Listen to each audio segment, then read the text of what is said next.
jury in the Breonna Taylor case decided not to charge any of the police with homicide. You said it raises the question, quote, whether justice could be equally applied in America. Do you believe that there is a separate but unequal system of justice for blacks in this country? Yes, there is. There's systemic injustice in this country, in education and work and in law enforcement and the way in which it's enforced.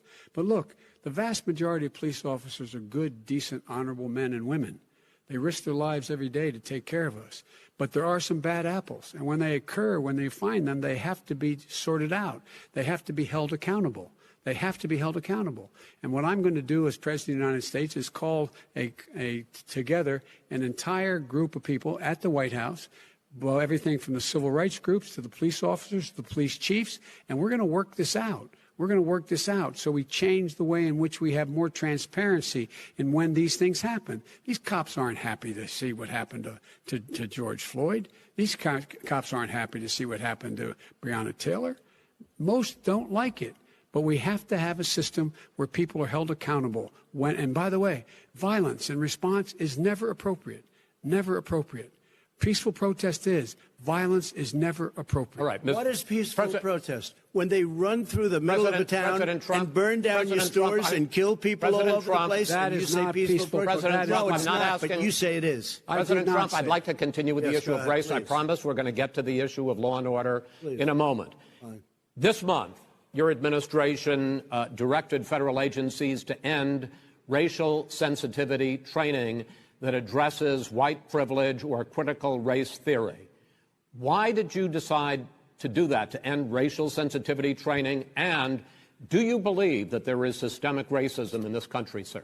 I ended it because it's racist. I ended it because a lot of people were complaining that they were asked to do things that were absolutely insane, that it was a radical revolution that was taking place in our military, in our schools, all over the place, and you know it, and so does everybody else. Radical, and he would know. What is radical totally about racial sensitivity training, sir? If you were a certain person, you had no status in life. It was sort of a reversal. And if you look at the people, we were paying people hundreds of thousands of dollars to teach very bad ideas and, frankly, very sick ideas. And really, they were teaching people to hate our country. And I'm not going to do that. I'm not going to allow that to happen. We have to go back to the core values of this country. They were teaching people that our country is a horrible place, it's a racist place, and they were teaching people to hate our country. And I'm not going to allow that to happen. Vice President Biden? Nobody's doing that. He's the racist. You just don't know. Here's the deal. I know a lot more about this than he does. Let him finish. The fact is that there is racial insensitivity. People have to be made aware of what other people feel like, what insults them, what is demeaning to them. It's important that people know they don't want to. Many people don't want to hurt other people's feelings, but it makes a big difference. It makes a gigantic difference in the way a child is able to grow up and have a sense of self-esteem. It's a little bit like how this guy and his friends look down on so many people. They look down their nose on people like Irish Catholics like me and grew up in Scranton. They look down on people who don't have money. They look down on people who are of a different faith. They look down on people who are a different color.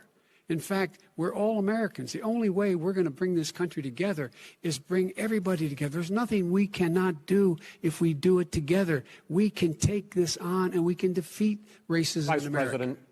President Trump, sir. During the Obama-Biden administration, there was tremendous division. There was hatred. You look at Ferguson. You go to many places. Look at Oakland. Look what happened in Oakland. Look what happened in Baltimore. Look what happened. Frankly, it was more violent than what I'm even seeing now. Oh, my but Lord. The reason is that ridiculous. the Democrats that run these cities don't want to talk like you about law and order. Violent and you crime, still haven't mentioned. Violent Are you crime. in favor of law and order? I'm in favor of law. You follow it. Are you in favor of law and order? Go yes, ahead. I'm in favor. You asked a question. Let him finish. Law and order.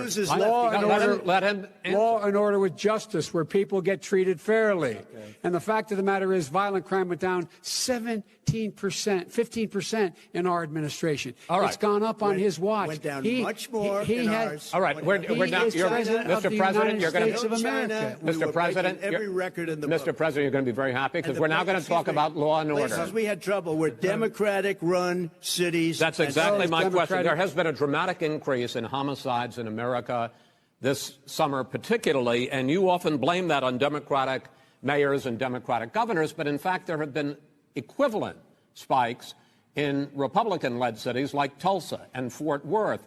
So the question is this really a party issue? I think it's a party issue. You can bring in a couple of examples, but if you look at Chicago, what's going on in Chicago, where 53 people were shot and 8 died, shot. If you look at New York, where it's going up like nobody's ever seen anything, the numbers are going up 100, 150, 200%.